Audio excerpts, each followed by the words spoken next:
Hello, and welcome to today's video. Today I wanted to discuss with you why Behemoth Titan is DPS meta, but for none of the reasons you may think it is. When I originally made my Hoarfrost Z build, one viewer commented on how there is a build to make this class do more weapon damage than any other class in the game. Today we are going to cover those DPS numbers and then walk you through the build to execute the DPS numbers. Now let's go ahead and hop into the rest of the video. How do we accomplish this? Easy.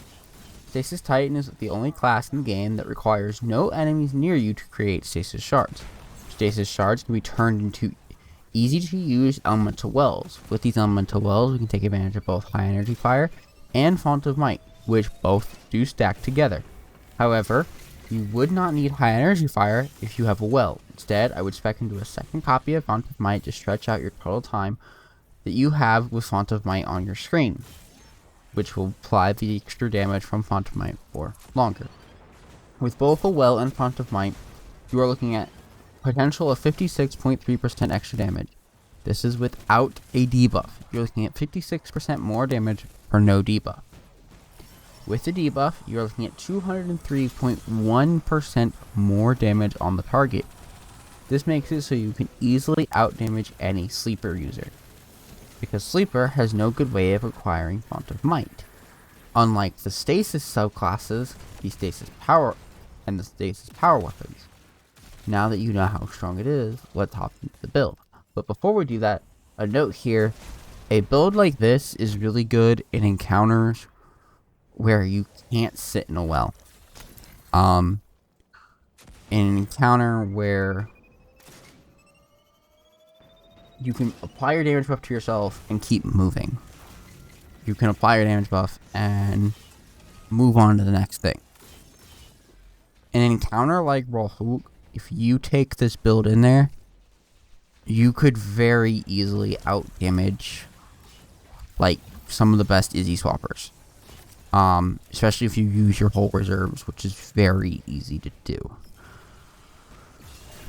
Based off of loose math that I've done, and based off the damage calculation sheet I've seen, you're looking at just under 3 million damage for total reserves, which is really good.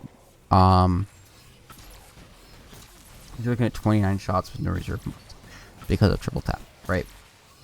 Mine could be better. Your damage could be even higher if you're running firing line, right? I have a Vorpal one, so it's not perfect, right, with Read Your Crit.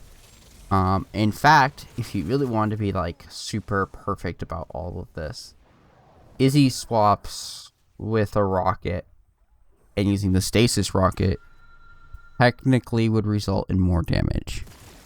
And in fact, if you really wanted to be perfect, using the battleground sniper and the stasis rocket, you would out damage Izzy swaps if you have a G-Horn.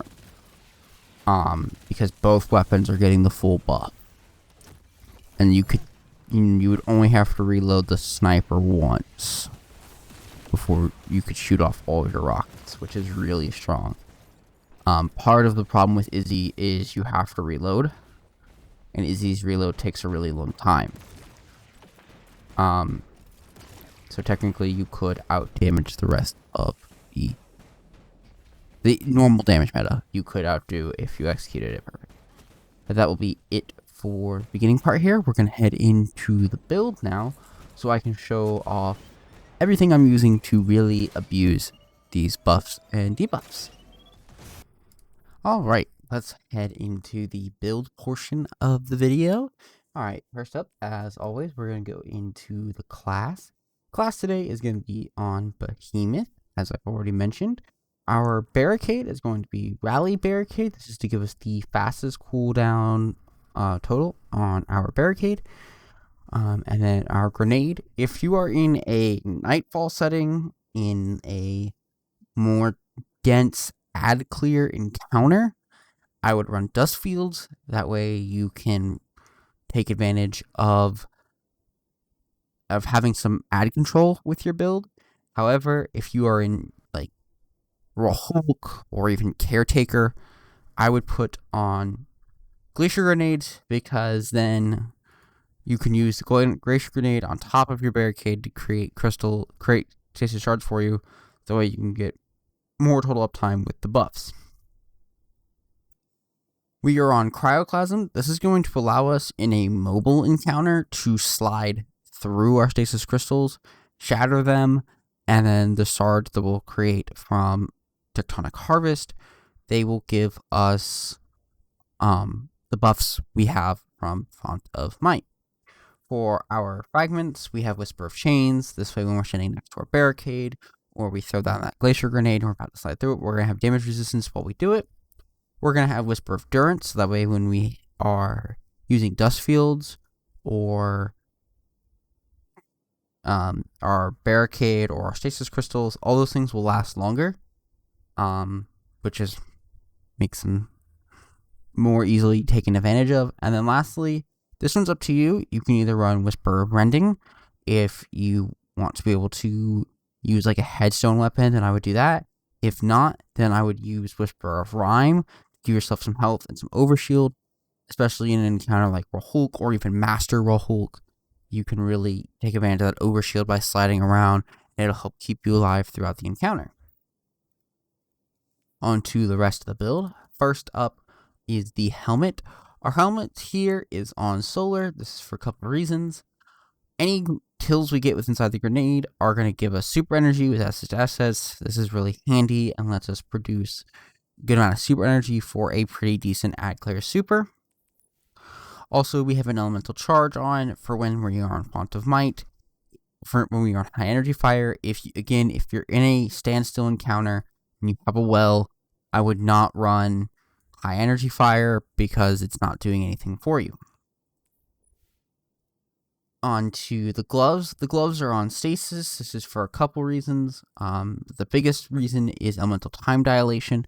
Elemental time dilation is going to let you take advantage of Font of Might for a longer period of time, and the more copies of Font of Might you have, the more total effectiveness, the total length of the buff will be increased.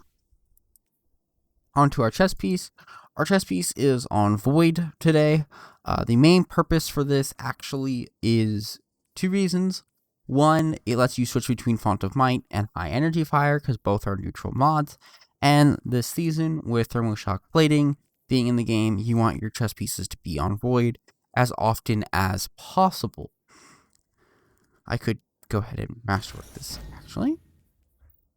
Here we go. Next up, we have our boots. Our boots are on Void. These don't really matter what affinity they are.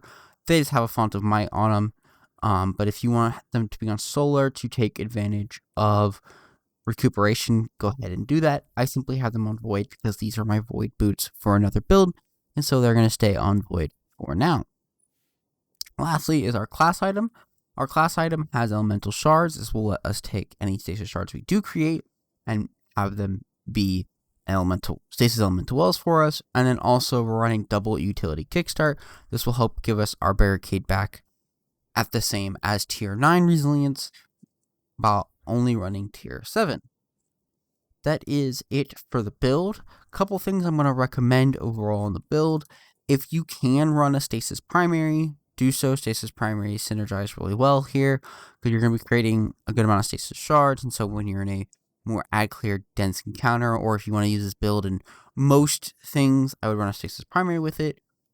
I would run an add clear special. Your heavy weapon's going to do so much damage to normal things when you set up the buffs correctly that you don't even have to worry about having a real special.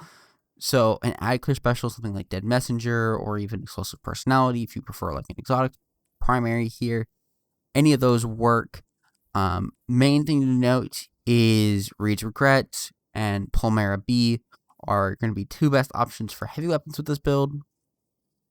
When we get a more consistent stasis sword, I will definitely be taking a look at it through the buffs that this can give it. Also, when Explosive Light and on GLs gets buffed, then I will be taking a look at the heavy GL and how it synergizes with this build.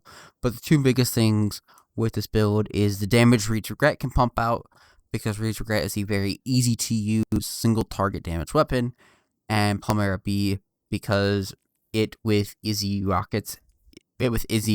compared with a G-Horn is statistically the highest damage you can get in the game.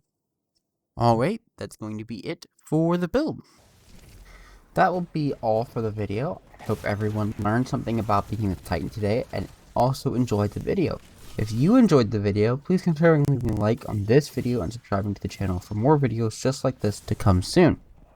On Thursday, I'll have a brand new series I'm starting, so be on the lookout for that. And that'll be all for today, so goodbye!